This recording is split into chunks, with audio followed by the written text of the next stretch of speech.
show you the progress here, Jimmy. Progress is everything is apart. That is my ready to go back on. So most everything is ready to go back on because we got the reboard cylinders, got the clutch pack. I've got to go through the heads tomorrow. I've got a good, it's dirty, but I've got a very good 102 head for that left side. Everything looks good. Visual on the cam lobes looks good. Don't see any flat or worn, excessively worn. The journal bearings look good, nice and smooth. I think you might have had this actually turned and balanced. So that's probably very good. Interesting thing on the cylinders. So there is one, that was our low problem cylinder. And really that leaking exhaust valve was the only, of all the valves, the only one that had significant leaks. So that was part of it. And then if you look here, see if the camera can do it. It had, of all of them, it definitely had the largest, get out of the light. It had the largest ring gap. So look at that ring gap.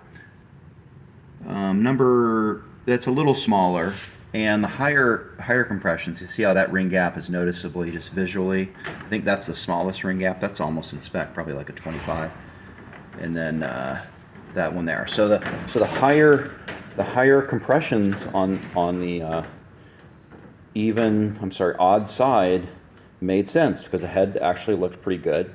Very, very small leak, I think, on one of the exhaust valves, which I'll take care of. But the ring gaps were, indicative of probably a 10,000, 20,000 mile engine. Now, remember that this morning I talked about number 2 and how it had that 105. It had 120, I think, when I measured it when it was cold, and then I had 105 after I'd run it a couple hours. Well, guess what? When I slid that cylinder off, notice there's no ring there. That's because it had a broken number 1 ring. And I thought, did I do that? But I might have done it. I have broken rings when I've taken them off, if I'm not careful. But this one I hadn't tried to. I just slid the cylinder off. So I'm like, no, I didn't break that. And then when you look at it, you can see. Let's see if we can see that. You see that carbon, instead of being a very clean surface on the edge of all the rings, because they're continually going up and down against that. That's been broken for a little while. I mean, maybe that only took a couple hours to do it, but that ring. So that was the reason. It wasn't a valve issue on number 2. It was actually a broken ring, which I'm actually kind of surprised that it was as high as 105 with a broken ring.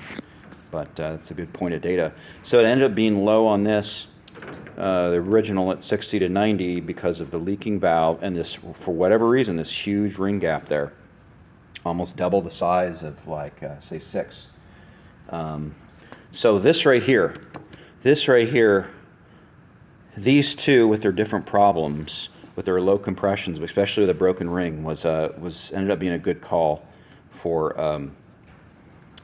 doing the whole top end. And I'll show you the difference there. You see that cylinder? Let's see if we can get it. The light is kind of weird. It's hard to see those marks. But this cylinder and, well, you can see it right there just for looking for difference. See the little hole there, and then you don't see that, whatever that hole is for.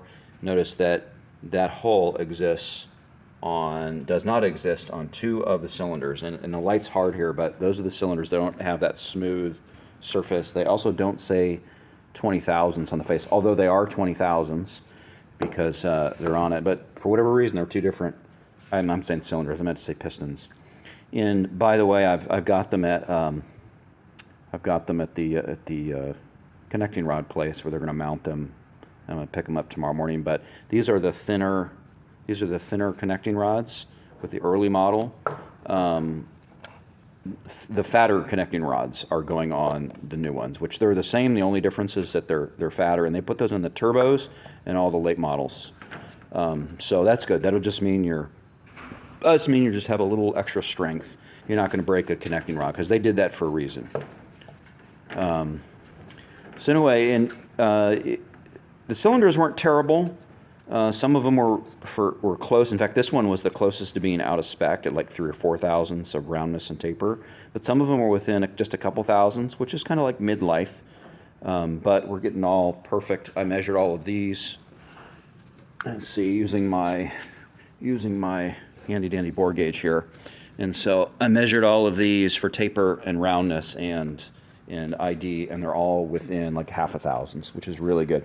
So I expect everything I've seen. I expect a very nice running engine, and because we got the right head, we've got the 102 head. We've got the ability to have a nice automatic choke. So everything's going good. Probably a couple days solid work to get this going, but making good progress.